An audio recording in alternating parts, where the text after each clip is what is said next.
Hello, everyone. Welcome to Parul University's webinar series on public health and healthcare administration.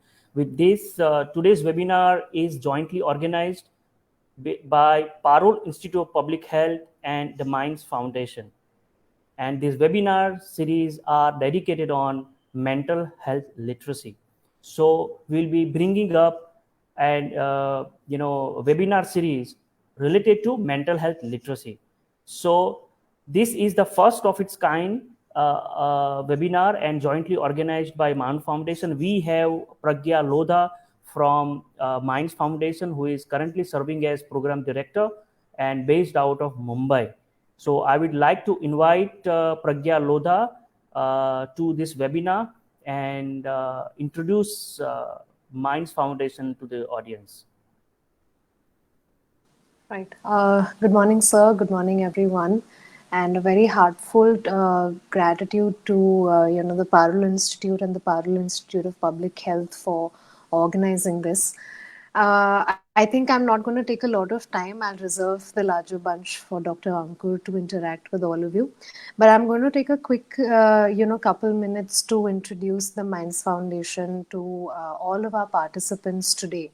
So the Minds Foundation is essentially a non-governmental organization. It's a not-for-profit organization that works in the sector of mental health. We've finished almost about 11 years of working in mental health, and we're very proud to be one of the pioneering organizations in the country to be working in the area of community mental health. So far, we have expanded our pillars across 5 major stakeholders when it comes to community mental health, where we begin by working in the area of awareness and advocacy within the communities and the rural communities, largely in the area of Gujarat. To working also in school mental health, where we work on creating awareness and training teachers on first line of mental health in the areas of school and dealing with children's mental health. We also work with the community mental health leadership building and capacity building in the rural communities of Gujarat, which is our third area of work within community mental health. Fourth, we also do a lot of research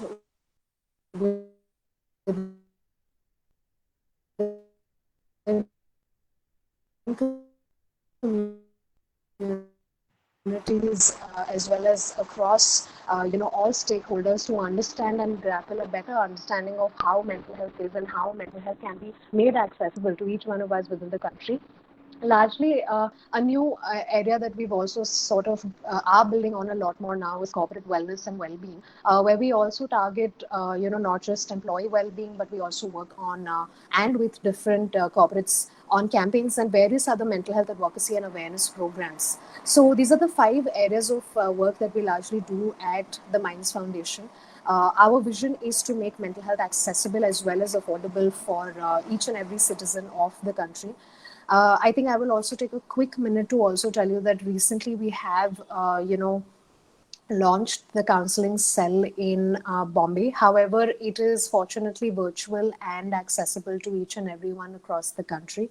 We provide psychotherapy at a very affordable and reasonable rate of INR 300 per session. Along with the virtual counseling clinic that we also have, we do have a 24 hours run helpline that is manned by postgraduate students in psychology who are qualified professionals who also provide emotional support through this helpline, which is available across 24 hours in our country. So I think with that, I'm going to leave the session and hand over to Dr. Ankur, who's going to interact with you today on a very important topic. And I think that students are always looking forward to, get hold of some important tips. So I leave it to Dr. Ankur and Dr. Pandya from here on. Thank you so much. Yeah. Yes, thank you, Pragya, for introducing Mounds Foundation. And now I take an opportunity to welcome Dr. Ankur Upadhyay to this very special webinar that we have initiated. This is the first webinar series on mental health literacy, and we are very proud and privileged to have you as our webinar expert. So before I hand over it to Ankur, I would like to introduce him. So Dr. Ankur is currently an independent psychiatrist based out of New York in USA, and uh, uh, his interest in psychiatry stemmed from his childhood experiences as Hindu priest and his training on mindfulness meditation. He was born and brought up in Gujarat and then went to USA, and he basically clinically trained himself in psychiatry and worked with different organizations in USA. And currently, he provides psychiatric services, psychoanalysis, and other psychotherapies. His interest is in understanding the need of community mental health and destigmatize and increase awareness of mental health issues in the society. And these of his interests are very much aligned with PIPH and Mind Foundation's vision to increase and enhance mental health literacy in order to prevent and promote positive mental health. So with this, I would like to once again welcome Dr. Ankur Upadhyay, and I hand over this webinar to you. Over to you, Dr. Ankur. You are not audible, sir. Can you hear me now? Yes, that's perfect. Okay. All right. So I joined two devices because one is apparently not working right now. All right. But no, yeah, thank you, Apurva Kumar. I really appreciate the introduction. And yeah, thank you for having me. I'm really pretty grateful to do this. I just wanted to understand a little bit about what is like in a Parul University, what do you guys do, and who's the audience here a little bit, just to get an idea. Yeah, certainly. So basically, we are part of Parul University, that is, which is established in 2016 as a university, and Parul Institute of Public Health is a constituent of Parul University. We have more than 30,000 students. About 12,000 students are residing in the campus, and we have more than 28 faculties who are, schools basically in different disciplines, and we are one of them. Parul Institute of Public Health is also, started from 2016, offering different courses around public health. We are offering BSc, that is an undergraduate course in public health, postgraduate course in public health, MPH, postgraduate course in health administration, which is known as MHA, and we have PhD in public health. So these are all 4 types of courses. Along with the courses, we are actively engaging ourselves in research, advocacy, and policy-related work. And we do have students from not only from India, but from different countries, particularly LMIC. Currently, our students are from Ghana, Ethiopia, Bangladesh, Nepal, and many other countries. We had 3 students from Germany who came here for BSc program. And in India, we have students representing different states. So we have multicultural and kind of cosmopolitan students here. So that's a brief about PIPH. And now with the help of Minds Foundation, we are working in the area of mental health, public mental health, and mental health literacy. And in our postgraduate program of public health, public mental health is one of the course which we have introduced recently. So this webinar series, in fact, is aligned with our curriculum, and that will provide an insights on what is going on in the field by bringing, providing a platform to students to interact with experts in the field. So that is about the PIPH and Parul University. As far as audience is concerned, the audience is primarily the students of public health, ranging from BSc to PhD, as well as students from Parul University from different disciplines. And Right. So, you will see very limited students here in this group, because we do not allow everyone to be part of this particular group. We have live broadcast on Facebook, so they can join from there. okay. All right. Well, thank you so much for introducing, taking time and doing that. All right. So I'm just going to get right into it. So I'm a psychiatrist, and my training, as you mentioned earlier, I was in India. I was raised here in India, and then I went to America, got my studies done there, and I pursued psychiatry because I was always interested in the mind. How does the mind work, right? And how does it manifest, generally speaking, in our day-to-day experiences, in terms of our body, our thoughts, our emotions, right? Our thoughts are so much related to day-to-day experiences we have. Um, and what is more relevant here today is sort of managing anxiety related to exams. I think, Apurva, that's the topic for today, correct? Yes, Without, absolutely. all right. So we'll try to discuss more about that. But I think I'm gonna do this presentation sort of in two parts. First part, I'm just going to talk about my own experiences and how to sort of manage how I managed it through this multiple exams that I've taken in my lifetime. And then I'll sort of open it up to people, and it will be more interactive, second half. So in that way, I get to understand where people are, and I get to give my suggestions. Is that okay? Yeah, absolutely fine. Yeah. All right. So I just want to educate everyone first. Let's start with some of the most common thing people experience around exams, right? Um, what are some of the things people when people are stressed, especially related to exams? We call it stress and exam stress, right? How does that manifest? Um, Now, me going through my own journey, or from what I've experienced and practiced in psychiatry, there are a few things, there are a few common signs of that, and those includes, first, your sleep is impaired, right? You're not going to be able to sleep the night before or weeks before a major exam that you may have. Um, you may have other bodily things like headaches. You may have your gut might be activated. That means you may have like diarrhea, like loose motion or constipation. You may become thirsty. You may have increased heart rate. Um, you may just feel like general sense of tension in your body, right? These are all signs of anxiety, right? Anxiety is just the one big topic. And under the anxiety, you have all these little things that your body experiences. And that happens primarily because of, you know, your body is secreting more hormones inside that is leading you to this hyper vigilant, hyper anxious state, right? And it's never good. I think certain level of anxiety is good for retention of topics when you're studying, right? Alert for the alertness aspect. But if it's to a point where your sleep is impaired for days and you're not able to concentrate or focus, that cannot be good, right? If you're not able to eat, you don't have enough calories to sustain through the process of studying and taking exams. Um, if you're constantly keyed up and tension, like there's muscle tension everywhere, right? Um, you're not going to be able to focus. And not only you will have issues with exams, you'll have issues in other aspects of your life as well.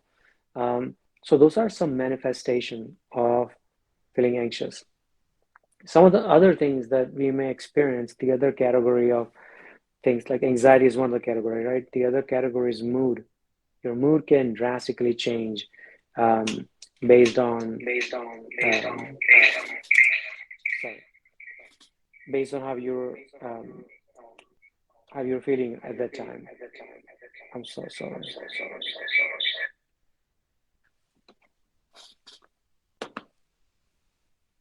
You guys can hear me, right? Yes, you are Yeah. audible.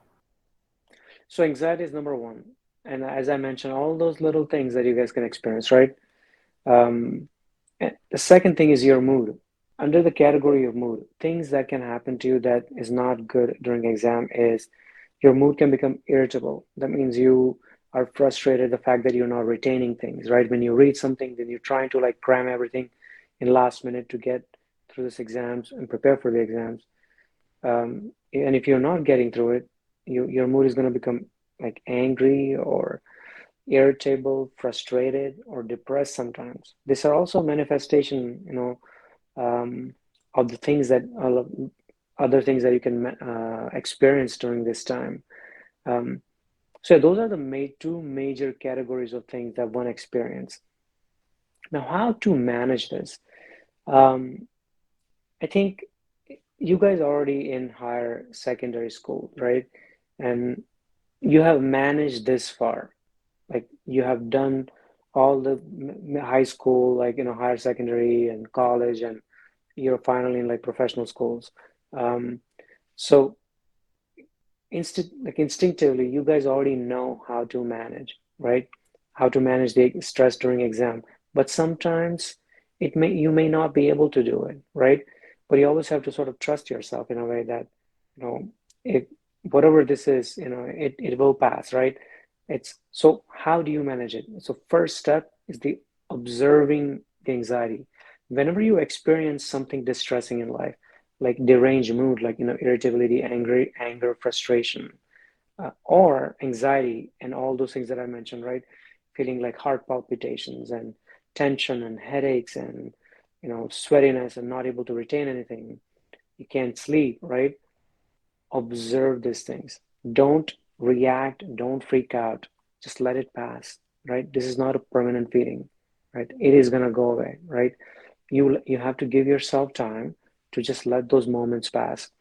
You may think that the time is lost as you are cramming for the exam or studying for the exam, but you would rather let the time pass and wait for the moment where you're clearly able to think, when you're not anxious, when your mood is not irritable or angry, right? These are some of the things. That's the first step. But it's easier said than done. Like you can observe all you want, but when thoughts are constantly present in your mind, it is really hard to do. So then how do you distract yourself from these thoughts that you're having? The thoughts of failing, right? That's the biggest fear anyone would have, is to fail an exam. No one wants to do that.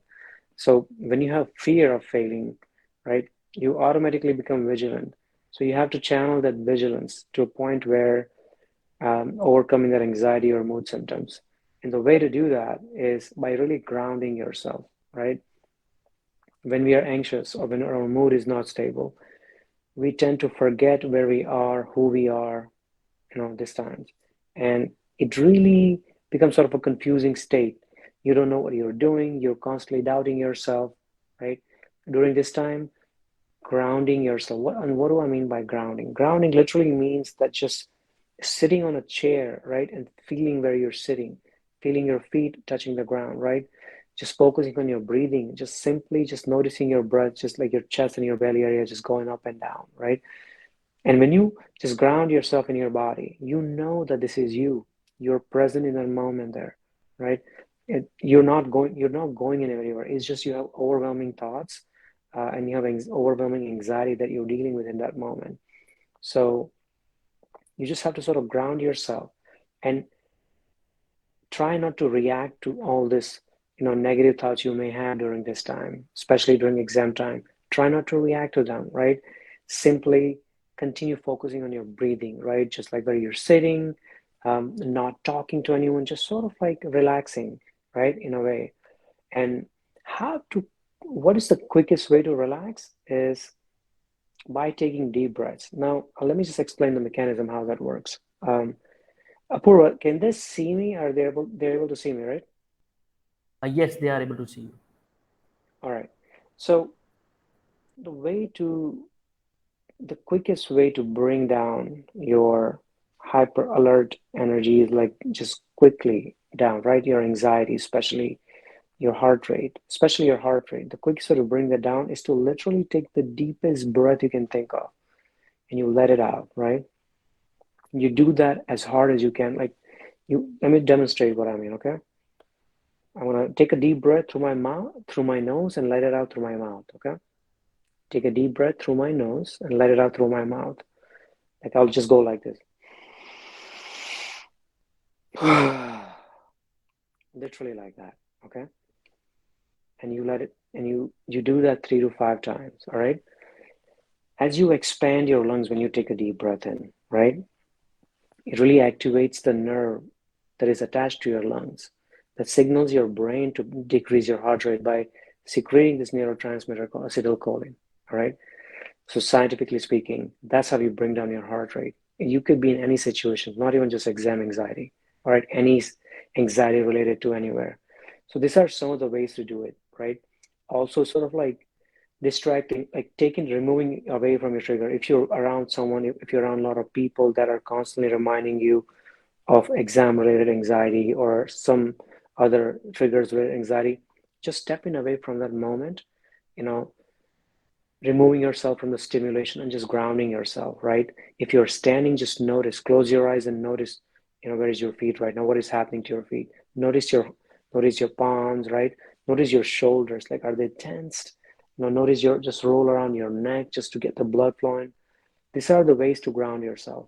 And the easiest way to bring your heart rate down is by literally taking the deepest breaths you can think of, right? And you're not gonna pass out if you unless you take constant deep breaths over and over again, more than 20 times in a row, then you may pass out. You don't want to do that. So take few deep breaths. And when I say deep breaths, your belly must rise to a point that is fully inflated, right? Your belly, that's how much your air that you're taking in, and then you're just suddenly letting it out. That's one way to decrease it. And you can actually test yourself, right? You can always put your fingers on your, on your arteries here and check your heart rate, and you will notice there's significant change in your heart rate, and that shows that the level of tension, the level of anxiety you have, is going to go down at that point. And once the moment it goes down, right, your ability to think, your ability to focus, your ability to concentrate is going to exponentially go up, like 10 times, all right, the correlation. So you would rather be in that state than the most super anxious state.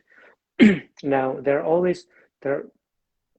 theories that, okay, a little bit of anxiety is good when you're exam, right? Because it keeps you vigilant, it keeps you on your toes, so you can think better, right? And you don't become sluggish or sleepy.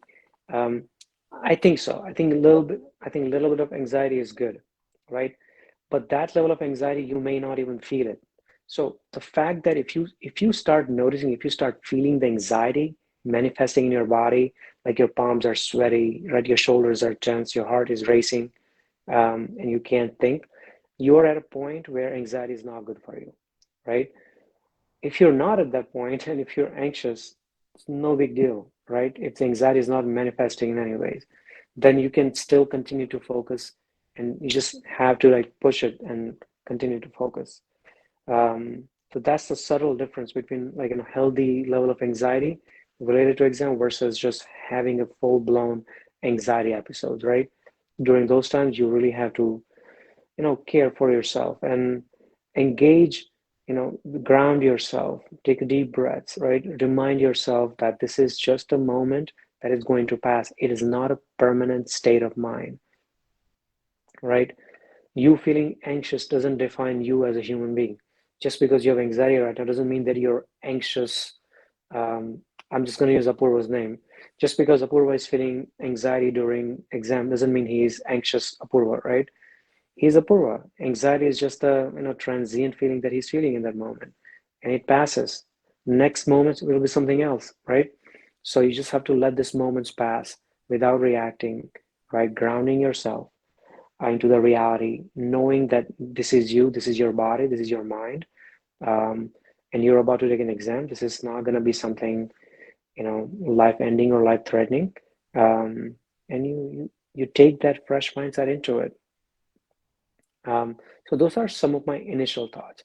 Now, at this point, I do want to take some questions from what I've shared and just make it a little bit more interactive. Apurva, any? Yeah, please go ahead. So yeah, I wanted to be more interactive this session. Okay. So all the participants we have here, I just want to get some of the their own experience, what they've had, and what they have done to manage things, and what would they want. Maybe I can like share some of my thoughts with that.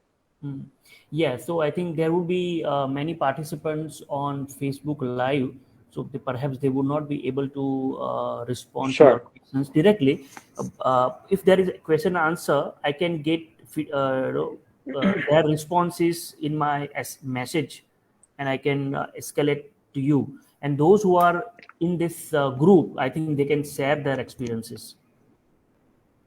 Right. So you can begin with your narratives, and then later on others can Yeah. You share can, their. if you can unmute yourself and like show your face, it would be really nice for me to communicate if you guys can do that.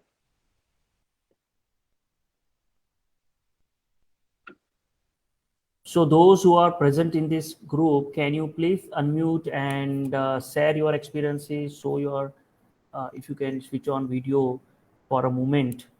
I think that is the request from our speaker. So if that is possible, it would be better to communicate two-way, and I think make our session more interactive.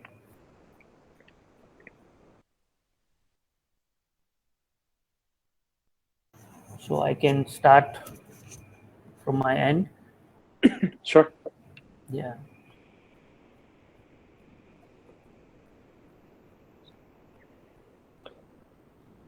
So you are saying like questions live on Facebook? Is that what's happening?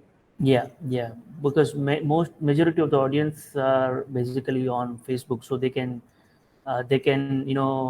listen to us, but they cannot directly Got it. Got it. write here and Got speak it. here. Yeah. So what can you do? I think you can begin, and if there are questions, I will certainly escalate and coordinate with them and get questions back to you. Sure. So that can be done. Right. Oh, someone.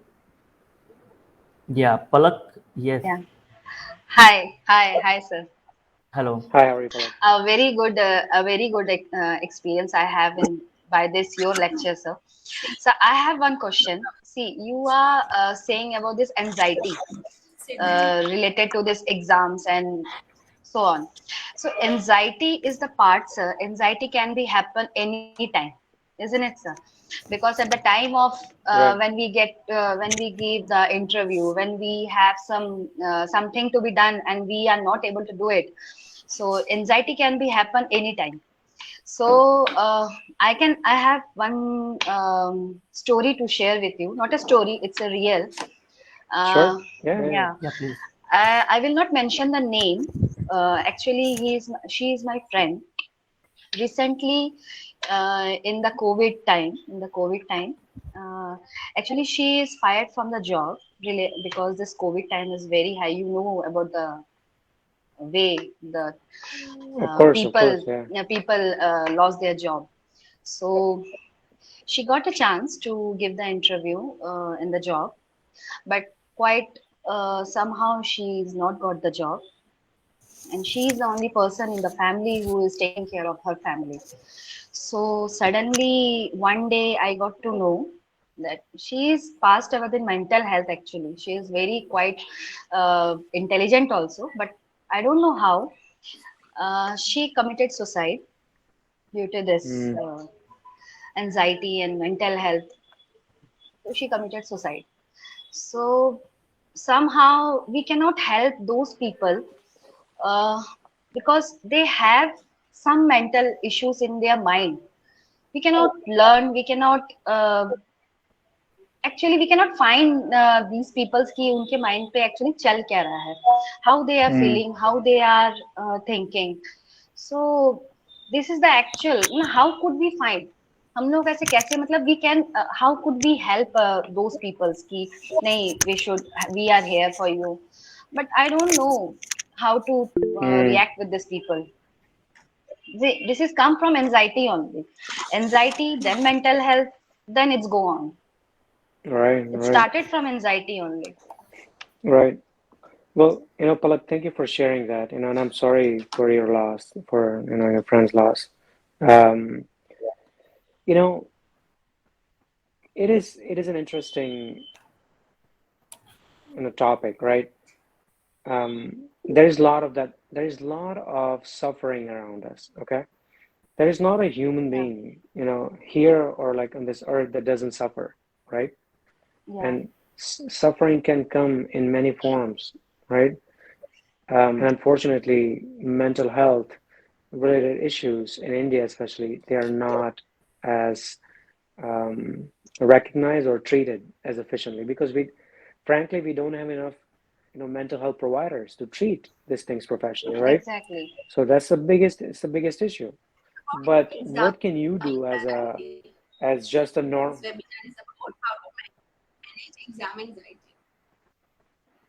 Sorry. Damini, can you please mute yourself? Yeah, please go ahead, Dr. Ankur. Yeah. So at an individual level, right? If you're not a mental health provider, right? How can you have a really good question, like how can you even recognize something so you can help someone, right? Before it gets anywhere. Now, in order to do that, first you have to know yourself, right? You have to know your own areas where, the areas that you're very dark, right? What happens to you when you are tested in life? Like, how does your mind and body manifest, right? So the more aware and more vigilant you are about your own thoughts and emotions, right, the more you will intuitively recognize in other people. And the help just naturally comes because, as by design, we are compassionate people, okay? So as long as we are empathic, that will come. You will, the fact that you're talking about it right now, I have no doubt that if you see something again, you will actually reach out to someone and ask them, right? So that's the first part, right? Knowing within yourself. And what I told you, right? The grounding, like just understanding, just observing the moment, and like, instead of just going, can help you understand like what is going on with you, right? So everyone experiences Yeah. Yeah. anxiety, depression, right? So I think that's probably the Exactly. first way I would say probably to start at least. Yeah, Exactly. and yeah, so I think it was a very good interaction. And if you allow, can I Exactly. share? Okay, so Dr. Damini has some point to share. Dr. Damini, please go ahead and share. You can unmute yourself and open on. Yeah, please go ahead. Yes, so very good morning, sir, and all the participants. I'm Damini from PIPH. So, sir, I have a question here. So, while dealing with the master students and bachelor students, we have realized that there are obviously the exam related anxiety and stress is like it's unsaid that students are having, right? Sometimes they do express, sometimes they don't express. Now my question is, what all can be incorporated as a part of curriculum so that Mm, we can prepare mm, students in a better way to manage with the right, exam related and anxiety? right. And how can we, yeah, and how can we like work in advance only so that we have the students who are strong enough to cope up with the situation? Excellent, excellent question. So anxiety, right? And especially for students. So I've done this research actually with students, medical students, all right? And I was part of a group where they used to, it was part of like medical school's curriculum where it was like they had to meet once a week as a class for 1 hour, right? In group settings to do group related activities. And the activities was based from cognitive behavioral therapy protocol. Are you familiar with that, Damini, what I'm talking about? Have you heard of? No, yeah, Yes, sir. Somewhat. I'm somewhat familiar with that. Okay, all right. yeah. So let me discuss a little bit more, okay? Cognitive behavioral therapy is really is one of the best way to actually treat anxiety and depression actually in therapy along with medications, all right? But here we are talking about like how can we systematically like help students and prepare themselves for the worst, right? That's the question. So there are components of this protocol that was taken, right? And it could be any component, right? Um, and usually there are ways to understand it, and I think you can literally use any book to use to guide yourself. But Dominic, can you hear me by the way? Hello? Yeah, we all can hear. Yes, sir, I'm Okay, right there and okay. listening. So Yes, sir. maybe I'm gonna give you a name of a person that you can look it up, okay?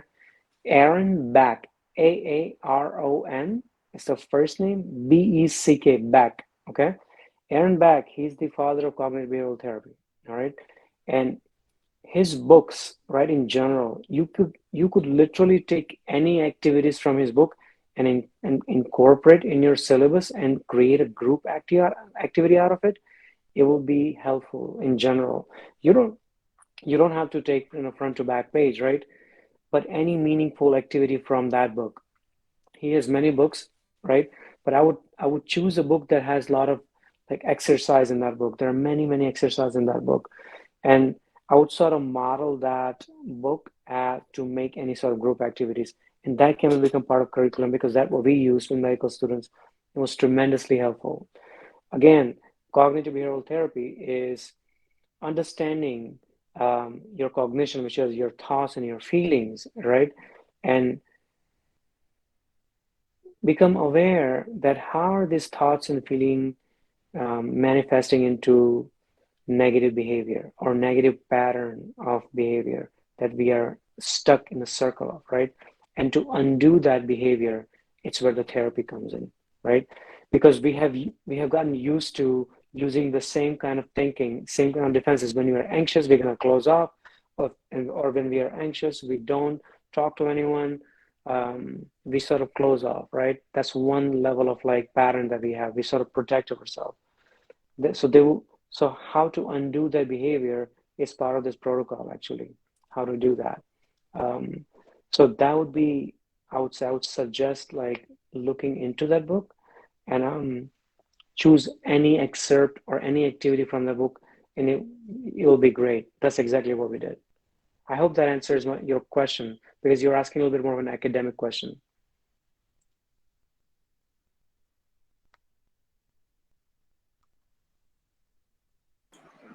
Thank you very much, sir, for the answer. Actually, I lost my connection and could not listen to you. But from Apurva sir, I'll sure collect the information and we'll try to work on it. So thank you very much for addressing it. Yeah, absolutely. Absolutely.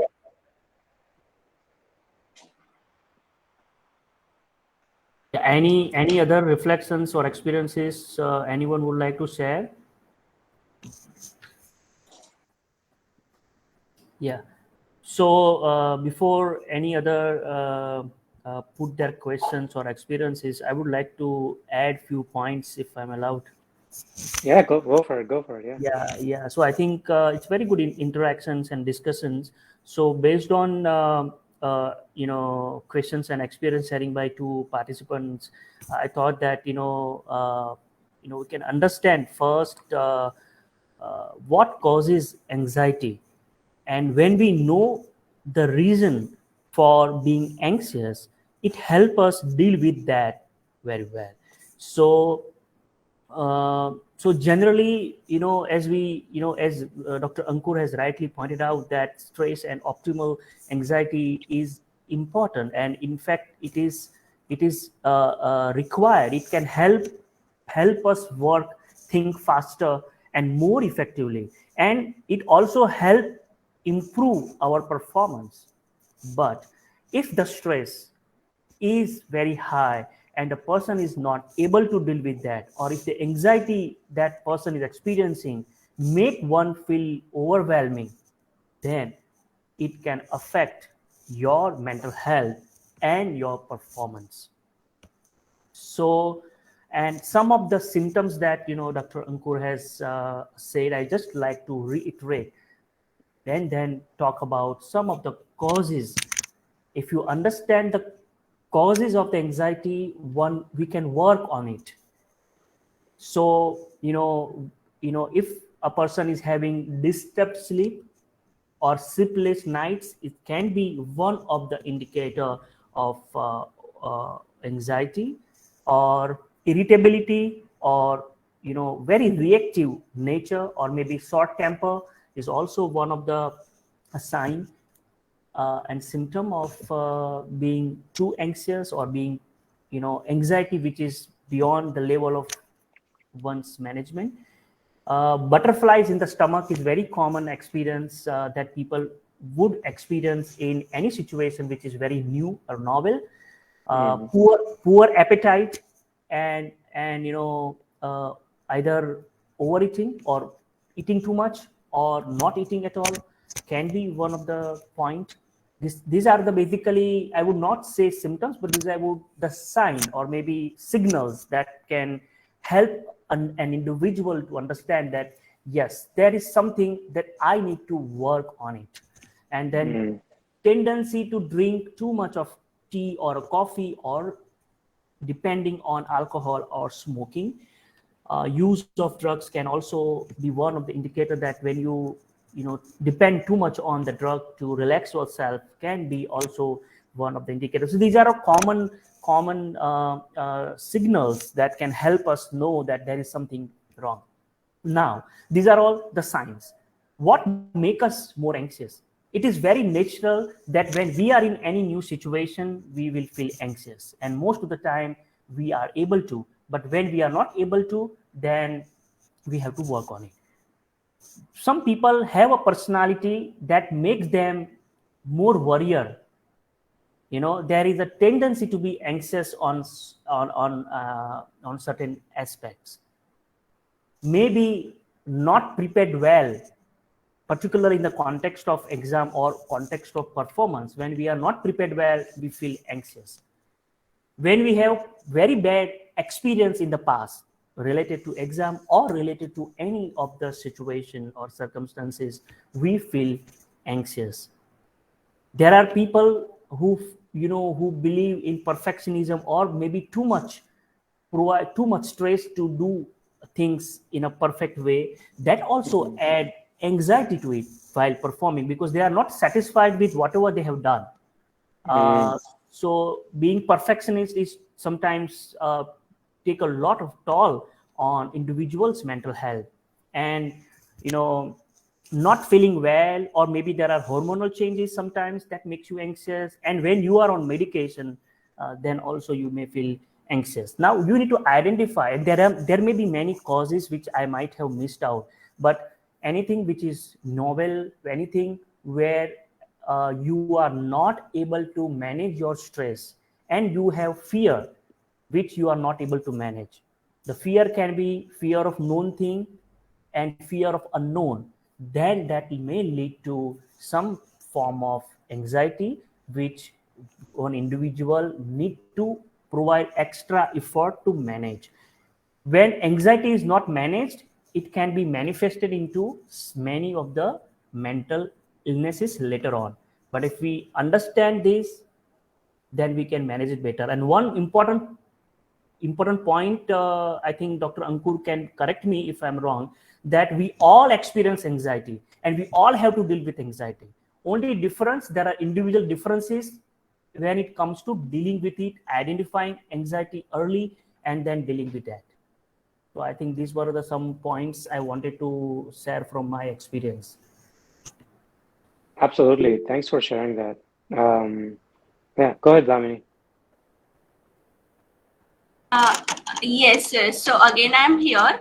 We have an international student, Rafi, with me, and he has one question. Yeah, please. Good morning to all. Yes, sir. I have just a question very quickly. Damini, can you please move camera? Sorry to interrupt. The Rafi is not visible. So, yeah. All right. Okay. Yes. Yeah, I'm sorry. Yeah. Go ahead, Rafi. I want to ask that what is the connection between fear and anxiety? Because in my point of view, I have been a student of MBBS and MD, and now I am pursuing my MPH in here. So basically, we do go through the anxiety. And in my point of view, it's much less anxiety and more fear. Because whenever I feel that I have exam, if I fail, what is the impact of the society, my friends, my family? So I get fear. In my inside, I feel fear, much less anxiety. So that causes me to think more, to do not good or something. So I just want to know what is the connection between these two things. Sure, yeah, I can definitely share that. So again, I'm going to go back to the protocol that I was talking about, cognitive behavioral therapy, right? Now, there's a big chapter dedicated to understanding two different things, a thought versus feeling. What is a thought versus what is a feeling, right? So Rafi, if I were to ask you, you tell me what is a thought versus feeling, okay? Um, I'm feeling hungry right now. Is that a thought or a feeling? Uh, it is a feeling. It's a feeling. I feel angry right now. Is that a thought or feeling? Angry. What kind of feeling? It's, for me, it is a feeling also. Good. So, all right. So the point that I'm trying to make that we generally think of whenever we think that I'm feeling this, I'm feeling that, I'm feeling this, I'm feeling hungry. Those are usually thoughts, right? The actual feeling is there are few feelings that we experience as human beings. Anxiety is one of them, depression, right? Sadness, anger, happiness, irritation. Those are actual feelings because you feel it. You feel it in your body, right? Fear is a feeling, right? But I'm feeling hungry is sort of a thought. I feel like I want to jump right now. That's a thought. But if you use the word I'm feeling, I feel like I want to go and have a meal right now, right? I feel like I want to talk to this person right now. That's not a feeling, it's a thought, right? But we commonly use the word feel in a sentence. But then if you ask a deeper question, what is the feeling underneath that I want to go and eat right now? If you take a moment and look inside your mind right now in that moment, you will realize that, you know what? I may be angry right now because I'm hungry. I may be angry right now because I'm thirsty. I may be angry because I have to talk to this person that I haven't spoken to, right? I may be anxious right now because I have so much to study for an exam, but I'm just like studying for it right now. I feel like I don't want to study. I feel like I want to study it right. So, do you understand what I'm saying? There's a differentiation between a thought and a feeling. So, sort of a long way to answer your question, how to distinguish between a fear and anxiety. Those are both similar in a way, and they both originate from the same part of the brain, right? It's called the limbic system of your brain. And the particular area on the brain is called amygdala, right? That's where the fear comes from. And when you feel fear, right, your anxiety increases. So it's a reaction, and fear comes usually from previous thoughts or memories, right? You probably exposed to certain aspect of that experience. Like let's use an exam as a way of causing fear, right? You may have failed in the past, right, to a certain extent that you have fear that failing again, right? Um, let's say example relationship, right? You may be in a relationship with a girl or significant other, and you may have failed. That's why you have fear of failing again in the relationship, right? And how does this fear manifest? It's different. The fear can manifest by making you more anxious, by making you more depressed, by making you more happy, by making you more angry. So fear can trigger a lot of things, and fear comes from previous memories most of the time. And generally speaking, negative memories, like traumatic memories, right? Or fear of losing something. Um, did I answer your question? Yep, Yeah, I I think. got that. So basically, I got from your ancestors. Thank you very much. Basically, we should treat our fear more than anxiety, I think. Yes, I think you should listen to your Absolutely. fear. You don't Yeah. have to suppress your fear, right? I think that's the most important thing, because fear is also a human experience. Just like happiness, angry, we have all these different human experiences Yeah. that is part of us, right? So if you treat fear as just another human experience, then we'll actually get to understand, what is underneath the fear. And I'll give you an example, right? Imagine, okay, let me show you an example, okay? I'm gonna just use this, okay? I'm showing you this brown case, okay? Do you see it? Yeah, You see it, right? What do you see when you yes. see this brown case? What do you see? I just see it's a case in your hand. Right. You cannot see anything else beyond that, right? But if I brought it up closer here, right? Like Yeah. perfectly close, you'll be able to see the grains, the shape, the size, what is written on it, right? It's the same thing with your thoughts and feelings, right? We are used to seeing things superficially, even if it's especially if it's our own experience, whether if it's fear, anxiety, whatever it is. So if you go later beyond it, like, if you just sit back, reflect, and ask yourself, why am I feeling anxious? What is the cause? As Apurva was asking, right? What is the cause of anxiety? What is the cause of fear? And the more we understand it experientially and also by just thinking and reflecting, the better idea we'll have about how to deal with it. And dealing with it is the easy part, all right? It's not knowing where it's coming from can be like more anxiety provoking. Yeah. Yes. Thank you very much. And, and I would like to add one point, if it is feasible or if I'm allowed, related to fear and anxiety. I think Dr. Ankur has very well explained it, and I just would like to add one perspective that fear and anxiety basically are are related, but there are different, as Dr. Ankur has correctly mentioned. That when we talk about fear, so basically it is a threat to life. It is emerged from threat to life. There is a real danger of life, and you fear, right? That's a part of our fight flight response, right? Anxiety basically is an apprehension which is very diffused or vague, or maybe where you have a vague danger, or maybe there is no real danger, but you perceive it as a danger to your life. So the fear is a real danger, real threat to life, and that's your response. Anxiety is result of non-real danger, because you psychologically perceive it as a danger to your life, and then our body and mind reacts to it, right? So so we need to understand, therefore, the cause. What is causing? If the exam is causing anxiety, then you need to know that how you will know what you need to do in order to deal with the exam very well. That means you need to read, you need to prepare, you need to plan. If you do not know, many times in anxiety we do not know the exact reason, or maybe there is a fear which is of unknown. So that may be generalized anxiety. So there are different aspects within anxiety. Today we are talking about anxiety related to exam. So so that it will become very easier for all students to understand that how to identify causes of anxiety, and then when you know the cause, as Dr. Ankur rightly said, that managing it becomes very easy. And we all know, in fact, and we all are equipped with certain strategies to deal with that. Only we just need to recognize that. I hope that has added some value to the answer of your question.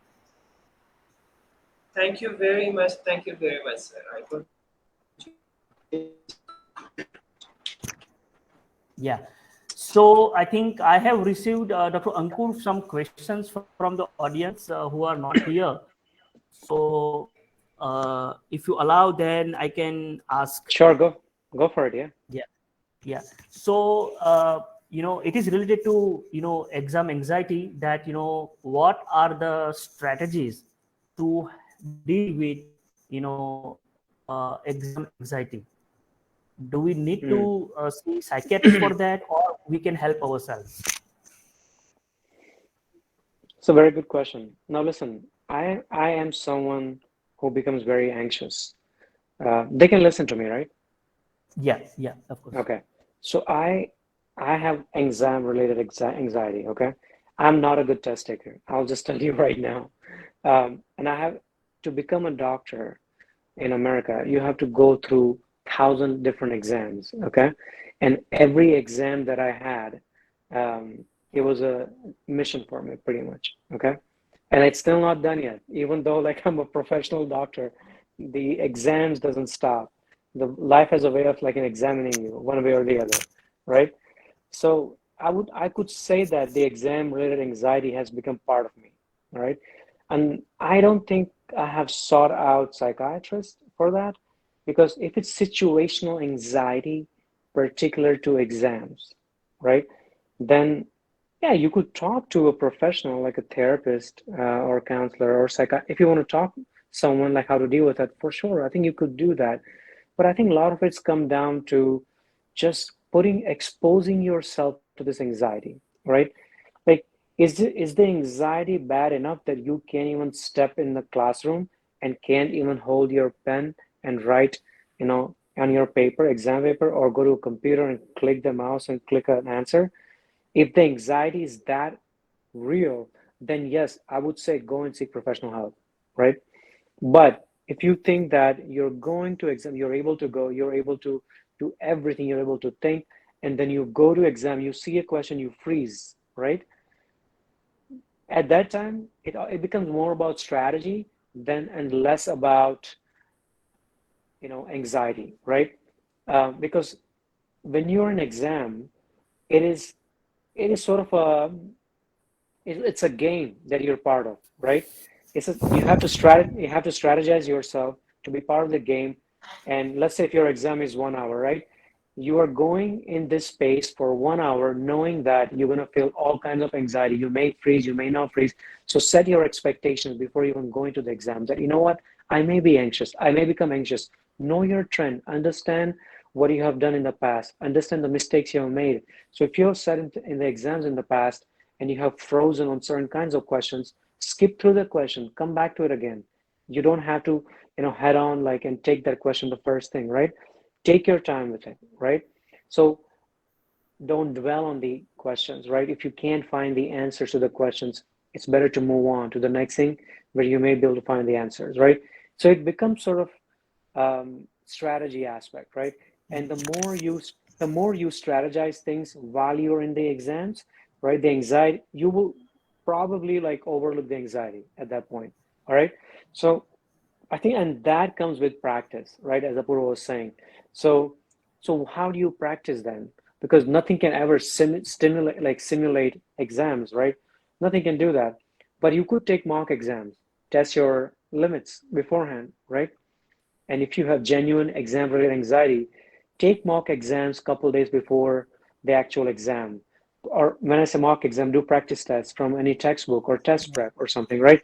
You don't have to do the full test, just maybe do like a mini test, right? Test out that what kind of questions you're freezing. And these are like, there can be many I'm just giving you one strategy that I use personally, right? And of course, the skills that I shared earlier, grounding yourself. When you're frozen in the moment, snap out of that, bring your awareness to your body, close your eyes for the moment, bring your awareness to yourself, see where you're sitting, take a deep breath in, let it out, right? Notice where you're sitting, squeeze your hand, like know that it's you, that is you are a real person taking that exam. Don't let the anxiety take over that moment, right? Anxiety will be there and it will still be there even after your exam. But if it's just exam related, situational, then I think exposing yourself in the moment, you can do it. I think it becomes all about strategy in the moment. But if it's to a point where you can't even get to the point, then I would say seek professional help. Yes, I think, thank you very much. I think you made very good points that, anxiety is going to be there. You just need to deal with the situation that makes you more anxious. Yes. So thank you very much for that. And I have another question that, can talking with friends when you are anxious help us deal with anxiety?